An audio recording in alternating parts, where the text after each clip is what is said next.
Aujourd'hui, ce qui est important, c'est de travailler pour les Guadeloupéens.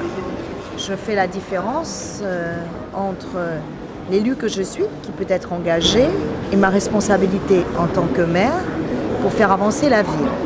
Je note qu'effectivement, sur un certain nombre d'opérations que nous avons proposées à hauteur de 21 millions, la région a consenti, par la voix de son président, d'accompagner la ville à environ 4 400 000. Cela étant, c'est vrai que des annonces ont été faites, notamment sur des opérations qui relèvent de la région Guadeloupe, en particulier le boulevard maritime. Ces chiffres restent à être précisés. Nous le verrons en commission permanente et même en plénière, le président l'a annoncé. Effectivement, il y a cette volonté, elle est là. Elle est peut-être un peu tard, mais c'est vrai qu'il n'est jamais trop tard pour agir pour les Bastériens. En tout cas, les Bastériens sont des contribuables comme tous les Guadeloupéens et que dans le cadre de cette politique, il était légitime, c'était un droit, qu'ils puissent bénéficier, comme toutes les communes, d'une aide et d'un partenariat avec la collectivité majeure qui est le Conseil régional. Vous savez, dans une négociation, à un moment donné, il faut savoir en tirer les conséquences et j'ai proposé que le financement qui était attendu sur le parking, nous puissions, dès lors que la région ne voulait pas, pour des raisons techniques, financer cette opération, j'ai proposé que cette enveloppe soit affectée à la requalification du centre-ville puisque nous aurons des travaux importants à faire et en cela, le président a suivi cette proposition. J'aurais préféré, mais vous savez, dans une négociation, il faut entendre votre partenaire et il faut, à un moment donné, décider. Nous avons décidé ensemble pour trouver une solution et pour signer ce contrat. Ça s'est très très bien passé, dans une excellente atmosphère républicaine, de respect, de courtoisie mutuelle. Pourtant, tout le monde sait que nous avons des différences. C'est comme ça que je conçois les relations entre élus. Elle est venue m'accueillir, elle m'a invité dans son bureau. On a échangé, on n'était pas d'accord sur quelques points. Et finalement, la région pourra contribuer à des montants plus importants que ce qui était demandé.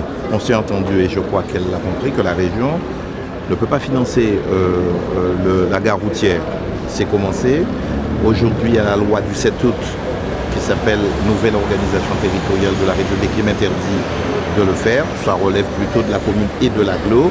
En revanche, pour bien montrer notre bonne volonté, nous finançons ce qui n'était pas prévu sur sa demande, la requalification du centre-ville. Nous étions prêts à financer un autre parking allant un peu au-delà de nos compétences. Donc au total, 4 450 000 euros. Et puis nous avons pris des engagements pour reconstruire. Et aujourd'hui, les choses sont débloquées. Le stade Félix Éboué, qui est un stade mythique, nous ferons la voie littorale. C'est entre 30 et 35 millions. Nous reconstruirons la passerelle de l'embouchure de la rivière de Galion. Bref, on a ici à peu près entre 35 et 40 millions sur Basse-Terre. Je rappelle qu'entre 2004 et 2014, nous avons mis 105 millions à Basse-Terre. Tout ça a été reconnu. Donc oui, une belle réunion.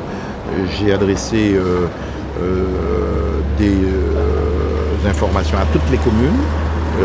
J'attends que le député maire de Bémao me réponde.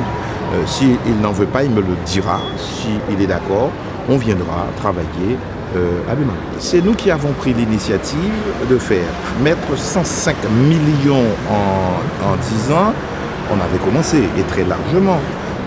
Aujourd'hui, on stabilise, on donne de la projection, on donne des moyens forts à la ville.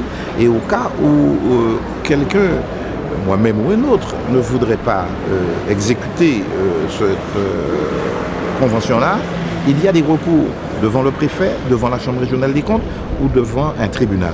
Et puis il y a le tribunal qui est le meilleur, c'est la population. Donc d'informer et de trancher les choses à chaque échéance. Ça s'est très bien passé. On a prouvé que nous avons travaillé, nous avons l'intention de travailler.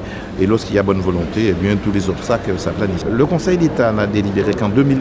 En 2012, je deviens ministre. Je fais la même chose avec tous les territoires. Josette Borrell l'incertain passe voir toutes les communes dire préparez vos priorités et vos plans. J'arrive, avec un décret en Conseil d'État, on le fait. Et on a voulu le faire en même temps que le contrat de plan État-région qui se passe. Et oui, on l'a signé avant-hier avec l'État, donc quelques mois avant l'élection. Il n'y a pas de mystère. Là où il y aurait eu quelque chose d'étrange, pour ne pas dire une discrimination, si ce n'est une inégalité, c'est de refuser d'aller dans certaines communes. J'ai entendu les polémiques. J'ai été très très heureux de venir à Petit-Bourg. Aujourd'hui à Basse-Terre. Hier, j'étais aussi avec M. Abelli, sur un Petit-Bourg, que les choses... Bon, finalement, on a pu travailler malgré les critiques. J'ai entendu que c'est avant une élection. Je veux voir quel est le maire qui refusera. Vraiment. Quel est le maire qui refusera? Aujourd'hui, le député maire des Amis, parce qu'il est candidat, est un peu gêné. S'il ne veut pas, il le dira très clairement. Il vient, demain matin, je suis chez lui, si on arrive à s'entendre, à Bémao. À Bémao, voilà. Et puis, une autre commune, je crois que c'est M. Molinier. Ils n'ont pas répondu. Voilà. Pour le reste, s'ils estiment que c'est trop proche d'une élection, bon, ils vont peut-être refuser.